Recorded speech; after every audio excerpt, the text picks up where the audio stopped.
Smart Tamil traders அனைவருக்கும் வணக்கம்.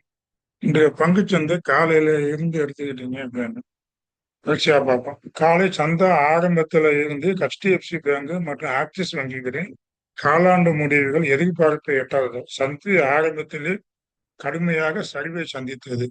உலக சந்தைகள் பெரிதாக நெகட்டிவாக இல்லாவிட்டாலும் எதிர்மறையாக இல்லாவிட்டாலும் இந்த இரு வங்கி பங்குகளின் வீழ்ச்சியை இந்திய சந்தையை முழுவதுமாக கீழே நகர்த்தி சென்றன.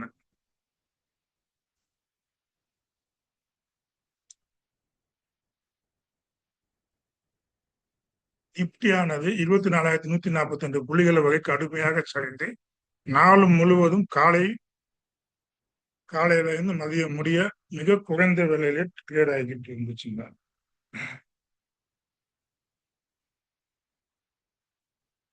கச்சா எண்ணெய் விலையும் எடுத்துக்கிட்டீங்க அப்படின்னா கச்சா எண்ணெய் மற்றும் தங்கம் அது விலையும் கொஞ்சம் கூடிச்சு. ஈரான் அமெரிக்கா பதற்றம் காரணமாக கச்சா எண்ணெய் விலை காலையில் பேரலுக்கு $90 நெருங்கி தொட்டது. தங்கம் வெள்ளி விலைகளும் ஏற்றத்தில் இருந்தன. இது சந்தைக்கு ஒரு பியரை உருவாக்கியது. நிப்டியானது நாளைக்கு எஸ்பிரி தினம், அதெல்லாம் கவனமா பார்த்துட்டு பண்ணுங்க. மதியத்துக்கு மேல ஸ்டிக்கா ஸ்டாப் லாஸை வச்சுக்கிட்டு நீங்க ஆப்ஷன் ட்ரேடிங் பண்றவங்க பண்ணிக்கோங்க.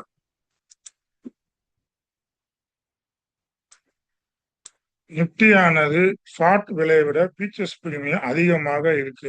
20-25 பாயிண்ட் பிரீமியம் அதிகமாக இருக்கு. அதனால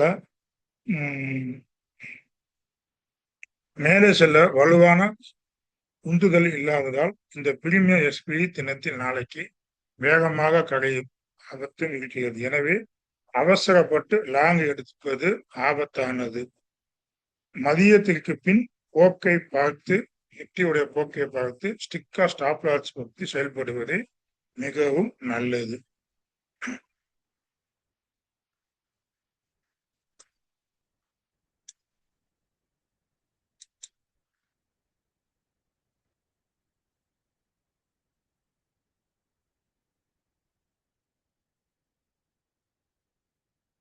நிப்டி 24,220 முதல் 24,260 வரை ஒரு குறுகிய எல்லைக்குள்ளே இருக்குங்க. இது ஏற்றத்தையும் பண்ணணும் அப்படின்னா 24,260க்கு மேல நிலை பெற்றால் மட்டுமே 24,320 வரை ஒரு சிறிய ஏற்றம் வரலாம். மிகப்பெரிய ஏற்றம் வரணும் அப்படின்னா 24,320 கடந்தால் மட்டுமே மிகப்பெரிய ஏற்றம் வர சாத்தியம். டவுன் சைடு எடுத்துக்கிட்டீங்கன்னா 24,020க்கு கீழே சென்றுச்சு அப்படின்னா 24,150 வரை குறைய வாய்ப்பு உள்ளது. அதே நேரத்துல 24,150க்கு கீழே பிரேக் பண்ணுச்சுன்னா மிகப்பெரிய வீழ்ச்சி வரும். நாளைக்கு நிப்டி எக்ஸ்பிரி அவசரப்பட்டு ட்ரேடிங் செய்யாமல் மதியம் 2 மணிக்கு மேல கவனமாக செயல்படுமாறு கேட்டுக்கொள்ளப்படுகிறோம். நீங்க நிப்டியை விட சென்செக்ஸ்ல பண்ணுவது மிகவும் நல்லது. பேங்க் நிப்டி எடுத்துக்கிட்டீங்கன்னா 200 புள்ளிகள் வரை பிரீமியம் கேப் நீடிக்கிறதுங்க. இதனால் சந்தை சைடு வைஸிலோ அல்லது சரிவை நோக்கிய செல்ல அதிக வாய்ப்பு உள்ளது. அப்சைடு போகணும் அப்படின்னா இன்றைய தடை நிலையான 58,180க்கு மேல் கடந்தால் 58,350 மற்றும் 58,500 வரை எளிதாக உயரக்கூடும். அதே நேரத்துல டவுன் சைடு எடுத்துக்கிட்டீங்கன்னா 57,800 என்ற முக்கிய சப்போர்ட்டை உடையும் வரை ஷார்ட் எடுக்க வேண்டாம். இந்த நிலை உடைத்தால் 57,800 பிரேக் பண்ணுச்சுன்னா 57,600, 57,500 மற்றும் 57,300 கீழே சப்போர்ட் இருக்கு. அது முடிய கூட வரலாம்.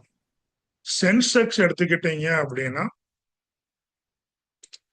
நிப்டி பிரீமியம் கடவுல இருந்து தப்பிக்க நினைத்து பாதுகாப்பாக இருக்கிறதுக்கு சென்செக்ஸை வச்சு நீங்க ட்ரேடு பண்ணிக்கணும். பாதுகாப்பான வர்த்தகத்தை விரும்புவர்கள் நிப்டி எக்ஸ்பிரியை விடுத்து சென்செக்ஸ்ல கவனம் செலுத்துங்க. 77,800க்கு மேல சென்றால் 78,000, 78,200 வரை செல்ல வாய்ப்பு இருக்கு சென்செக்ஸ். டவுன் சைடு 77,600க்கு கீழ் பிரேக் ஆச்சு அப்படின்னா 77,350 மற்றும் 77,200 வரை குறையலாம். இது சென்செக்ஸுக்கான லெவல். அதனால வங்கிகள் முடிவுகள் மோசமா இருக்கிறதுனால பேங்க் நிப்டி பிரஷர்களே இருக்கும், செல்லிங் பிரஷர்களே இருக்கும், திரும்பிய இடைவெளி காரணமாக பக்கவாட்டிலே இருக்கும். அதனால மிகவும் கவனமாக ஷார்ட் செல் செய்வது மிகவும் ஆதரவை உழைச்சால் பார்த்துட்டு பண்ணிக்கோங்க. சென்செக்ஸ்ல நீங்க நல்லா பார்த்து பண்ணிக்கலாம். சென்செக்ஸ் நல்ல மூவ்மெண்ட் கொடுக்கும், அதுல நீங்க பிராக்டிஸ் பண்ணிக்கிறது நல்லதுங்க.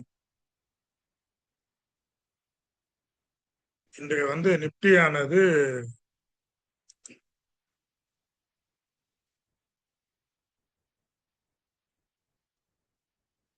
மதியம் முடிய உங்களுக்கு இறக்கத்திலே இருந்துச்சு.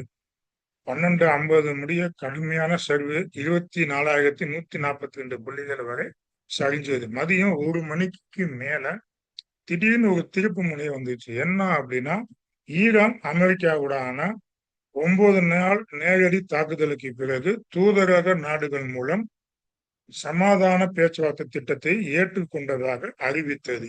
இதை தொடர்ந்து கச்சா எண்ணெயானது பேரல் $90 பிளஸுக்கு $90 மேல இருந்ததுல இருந்து $82 குறைந்தது மதியத்துக்கு மேல. தங்கம் வெள்ளி விலைகளும் மீட்சி பெற்றன. இந்திய சந்தை பிளஸ் யுஎஸ் ஃபியூச்சர் இரண்டிலுமே திடீர்ல என்று ஏற்றம் காணப்பட்டது மதியத்துக்கு மேல. அதே நேரத்துல கார்க் ஐஸ்லாண்ட்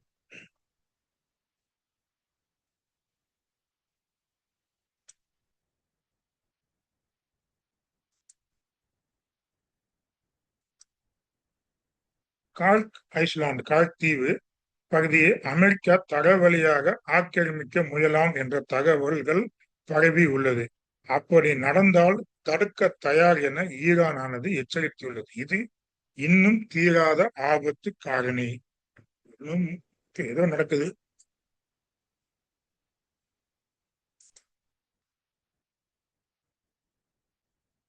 குறியீடுகள் எல்லாமே சரிந்தாலும் இன்று மிட் கேப் மற்றும் ஸ்மால் கேப், மைக்ரோ கேப் மற்றும் லார்ஜ் கேப் பங்குகள் நல்ல ஏற்றத்தை சந்தித்தன. அதாவது குறியீடுகள் எல்லாமே நெகட்டிவா இருந்தாலும் ஸ்டாக்கு பெரும்பாலான ஸ்டாக்குகள் நல்லா இருந்துச்சு. அதனால நம்ம ரீட்டைலர் முதலீட்டாளர்கள் போர்ட்போலியோகள் வெள்ளிக்கிழமை இருந்ததை விட இன்று கொஞ்சம் மீட்சி கண்டன.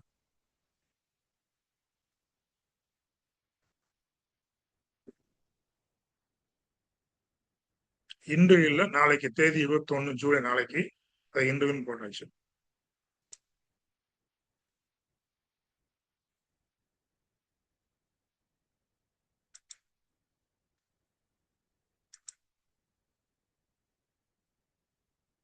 மொத்தமா பார்க்கும்போது பிரீமியம் இன்னும் பெரிய நகர்வை உறுதி செய்யவில்லை என்பதால் நாளைக்கு ஸ்டாக் லாஸுடன் வர்த்தகம் செய்யுமாறு பரிந்துரைக்கப்படுகிறது எஸ்டிடி மூலமாக. அதுக்கு மேல உங்களுடைய இது நல்லா கவனமா பார்த்துக்கிட்டு நீங்க ட்ரேடு பண்ணிக்கலாம். இன்றைக்கு ரிசல்ட் வந்த பங்குகளை பத்தி அடுத்த வீடியோல பகிர்வோம். இந்த வீடியோ உங்களுக்கு உபயோகமாக இருந்து பயன்பட்டீங்க அப்படின்னா லைக் அண்ட் ஷேர் பண்ணுங்க. உபயோகமா இருந்து லைக் பண்ணல, உபயோகமா இருந்து பயன்படல அப்படின்னா டிஸ்லைக் பண்ணுங்க.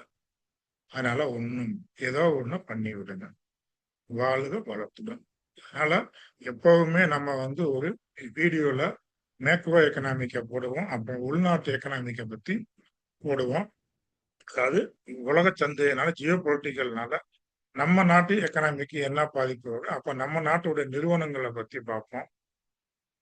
பார்த்துட்டு நிப்டி லெவலில் பார்ப்போம். இதுதான் நம்மளுடைய எப்பவுமே ஒரு ட்ரேடருக்கு இந்த மாதிரி தான் அனலைஸ் பண்ணணும். அதுக்காக நம்ம இந்த செய்திகள் எல்லாமே போடுவோம். ஏன்னா இந்த ஈரான் உலக சந்தை நியூஸ் எல்லாமே எல்லாத்துக்குமே தெரிஞ்சது தான். இருந்தாலும் நம்ம எதுக்கு அடிக்கடி இந்த குருடாயில பத்தி போடுறோம்னா, நம்ம 90% குருடாயில நம்பி இருக்கிறதுனால நம்ம இப்போ நம்மளுடைய எக்கனாமிக் ஆனது ஏர்லி ரெக்கவரி, மிட் ரெக்கவரி ஸ்டேஜ்ல இருக்கு. குருடாயில் விலையுமே ஒரு $75 இருந்து ஒரு 85-90 ஒரு ரேஞ்சுக்குள்ளதான் இருக்கு. அதனால இந்த crude oil விலையை பார்த்துக்கிட்டே இருக்கணும். இல்ல அது crude oil விலை ரொம்பவும் பீக்கா போயிடுச்சு அப்படின்னா நம்மளுடைய எக்கனாமிக் சைக்கிளே மாறி போயிடும். அதற்காக credit growth, bank credit growth நல்லா இருக்கு. ஜிடிபின்னு கவர்மெண்ட் எதிர்பார்த்த மாதிரி இருக்கு. ஆர்பிஐயுமே அவங்க எதிர்பார்த்த மாதிரி இன்ஃபிளேஷனும் ஓரளவுக்கு நார்மலா இருக்குன்னு சொல்லியிருக்காங்க. இதெல்லாம் பார்க்கும்போது நம்ம ஏர்லி மிட் ரெக்கவரி பேஸ்ல இருக்கும். அதனால இந்த ஏர்லி மிட் ரெக்கவரி பேஸ்ல எந்த செக்டாரை போக்கஸ் பண்ணணுமோ அந்த செக்டாரை நீங்க போக்கஸ் பண்ணிக்கணும். இதை பத்தி வீடியோ அடுத்த வீடியோல பார்ப்போம். வாழ்க வளத்துடன்.